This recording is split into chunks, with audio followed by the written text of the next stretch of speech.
Hey everybody, welcome to the last video of the year where we're going to be talking about all this shit on my table. Everything changes every which way. I think we can do better than that. We're going to be talking about all the different ways that I build out my Nikon ZR, or really any small mirrorless camera for that matter. Let's dive in.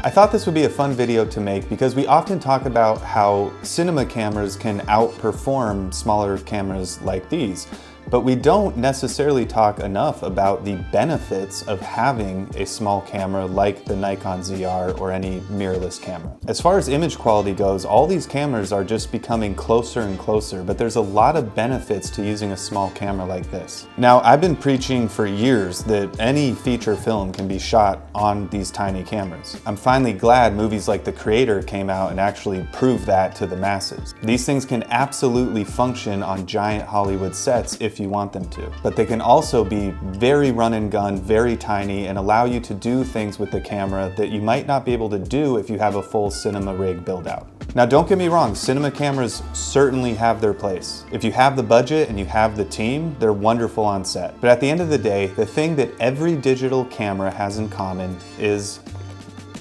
it's a sensor.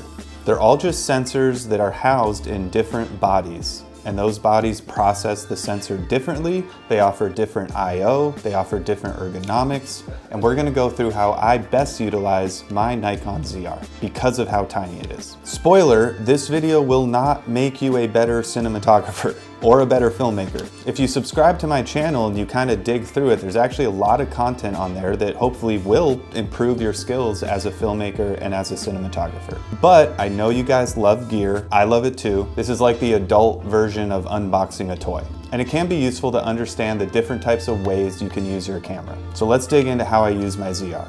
All right, we've added some stuff to the table, but before we get into that, the first way I use it is just like this. Just the body by itself. With just the body, I often will use a zoom autofocus lens, like this one here. This is the Tamron 28-75, and there you have it. Super compact, super tiny.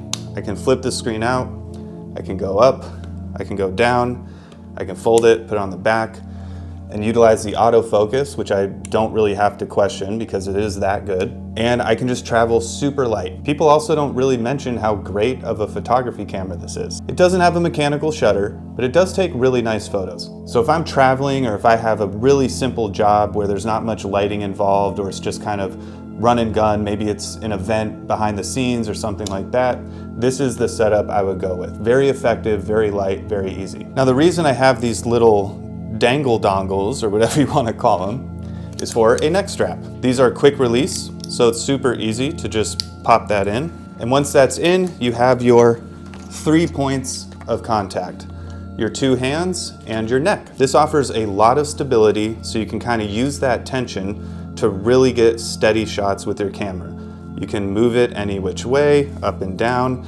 So this, paired with the internal stabilization and the autofocus, makes this setup very effective, very user-friendly, and ergonomically very comfortable. So super easy to use, very effective. Let's take this off for a second. The next setup I'll use is with the small rig Nikon ZR cage. So let's build that out real quick. First, you gotta remove these neck straps to attach the cage. And I'm not gonna go into how I actually physically build all these rigs. They're pretty self-intuitive, but let's go ahead and throw this cage on.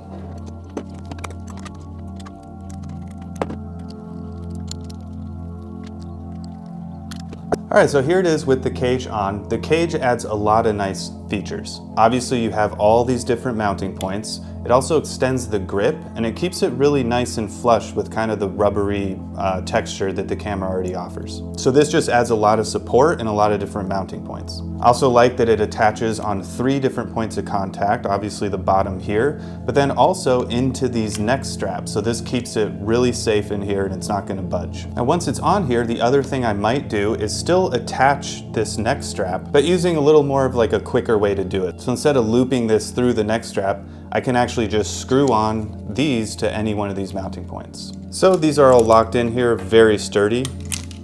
And now you can attach the neck strap with the quick release just as easily.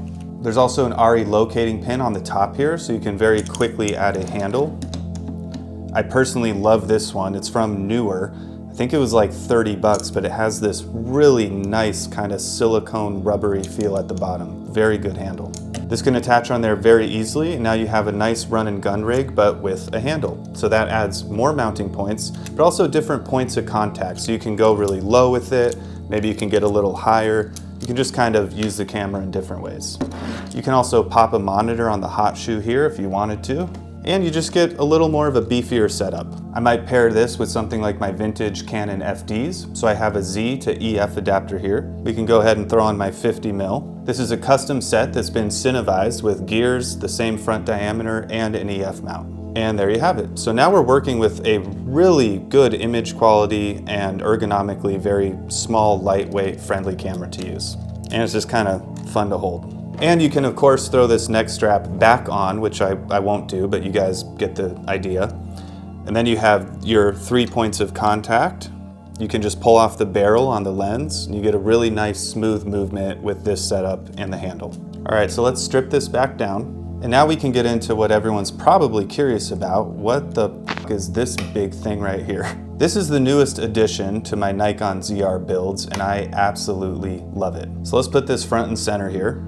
So for those that don't know, this is the Cineback from Camera Foundry. Camera Foundry was started by Caleb Pike. Shout out to Caleb, that guy's awesome. I think I've been following him since I started my journey into cinematography probably 10 years ago. And he started his own company and makes awesome stuff like this. So what does the Cineback do? It effectively turns your mirrorless camera into a more cinema camera build that can function more like a cinema camera on set. So it gives you a V-mount in the back here, as well as 4 D-taps and 2 USB-Cs. Now I got the Pro version, so it also offers you an HDMI pass-through that can take your micro HDMI out of the ZR into the Cineback, and then you have a full HDMI out that you can put to your monitor. It offers a nice swiveling door here, so you can kind of tuck your cables in the back here and then close the door to keep them out of the way. And my favorite part about the Pro version of the Cineback is it offers a base plate. This base plate gives you 15mm rods that are industry standard from the lens to the rods. And then we have big cheese plates at the top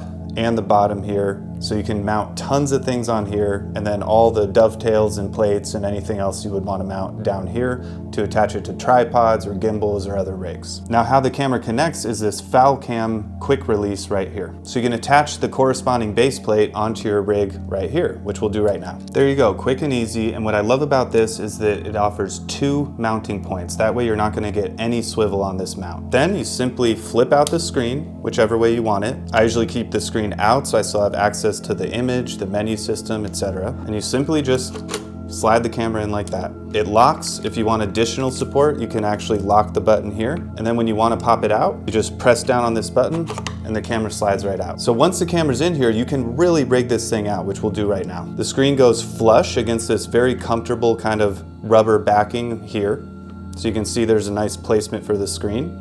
We're going to switch to my PL mount so we can really rig this thing out for cinema. If you see here, there's also screws that can mount to the camera at the top of the cage. So this keeps the camera very tight. But I often don't put those in because I want quicker access if I want to just pop the camera out. But if you want to keep the camera super secure and tightened down, you can do that in the top as well. It has an RE locating pin right here so we can screw our handle in. I will often take a little wrench, slide it through these holes, and give this just an extra tightening, and then it's super locked in with no swivel. So you can already see we're getting there with the more cinema build, but how do you connect everything? First we start by plugging in our cables on the operator side, and then the small rig cage comes with a nice little clamp where you can clamp down on these and keep them tight. So now we have everything rigged out on this side.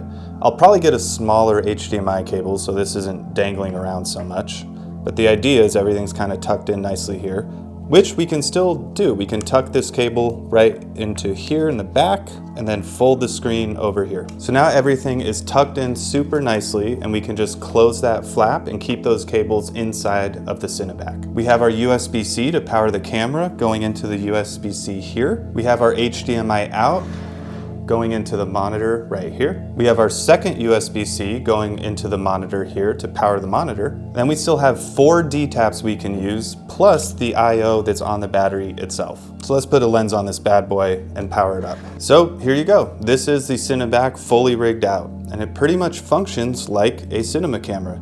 It has similar weight, similar feel, and sometimes that heavier feel is nice for operation, kind of getting those smoother camera moves. I would probably put lens support on this as well, but the mount's pretty strong. I think the Mantis are small enough that it doesn't need it, but you can put lens support here.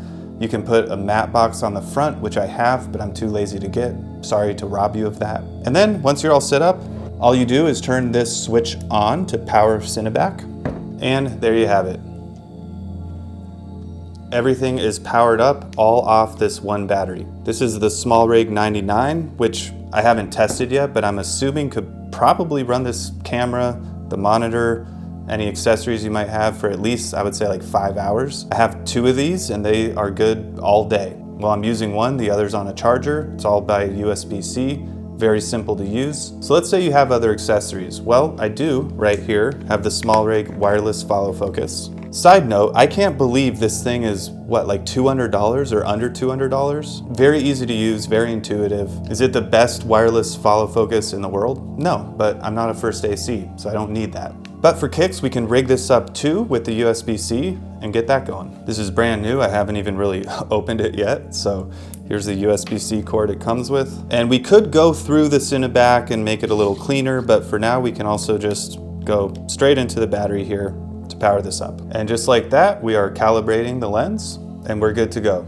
So we are all set up for a bigger set cinema build. Or it could be a small set. It can be whatever you're comfortable with, whatever you want to do. But now we have wireless follow focus for my first AC, although they'll probably use their own, I would hope. We have the monitor set up, which we can do any wireless video out of the monitor itself. So this can go to your first AC, it can go to Video Village, and you can just chain it from there. You have all your power distribution, all just from this battery. It makes things super simple, super easy. And if you want to pop the camera on a gimbal or put it in a small space, maybe throw it on a car mount, you can just simply unplug all these cables very quickly, quick release, and pop the camera right out. Super easy. This is fun. All right, let me put this back. So there you have it, and I love that you still have very easy access to all the menus on the side here.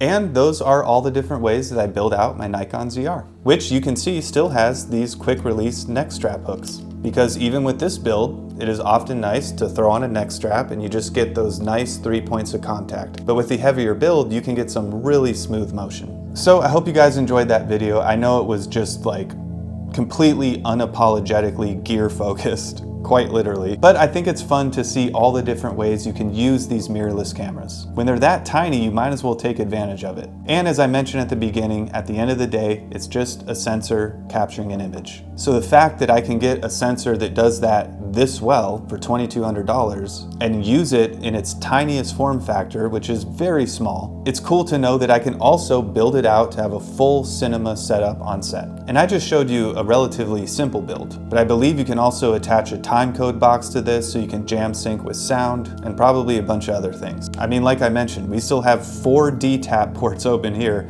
and a D-tap on the battery itself.